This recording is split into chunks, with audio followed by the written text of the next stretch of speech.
golaha shacabka ee aqalka sare baarlamaanka federaalka waxaa looga fadhiyaa shaqadan inay qabtaan waa shaqadoodii ayaguna cudurdaar uma heli doonaan madaxweynaha dikreet ku soo saaray anigana waa iska fadhi meel waa dhageysanay waajibkoodii dastuuriga ahay gabeen ayay noqonaysaa guddoonka labada aqal ee baarlamaanka iyo xildhibaanada labada aqal ee baarlamaanka intaba war hooy dastuurka laguma tuman karo qof iska male institutional iska leh waajibaa idinka saaran gudta madaxweynaha waajibkiisa ma ahan mana u dalageed uma wakiilan kartiin madaxweynaha meelaad ugu wakiilateenna ma jirta xataa walaalayaal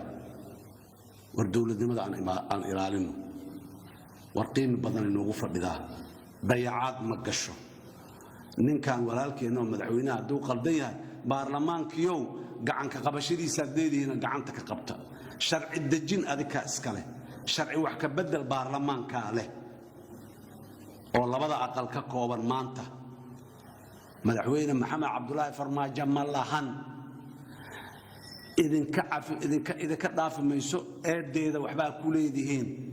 labada guddoomiyow ama guddoonka labada aqalow eedda waxbaa ku leedihiin golaha shacabka ee aqalka sare xildhibaanada ka tirsanow waxaad ku leedihiin eedda waxbaa ku leedihiin qabta shaqada oo dastuurka idin dirsaday haddaad qaban weydaanna sababtaad u qaban weydeen iyo cidda idinka hortaagan inaad qabataan caddeeya ummadda soomaaliyeed u sheega dhagahooda ha maqlaan ismoogeysiis ma aha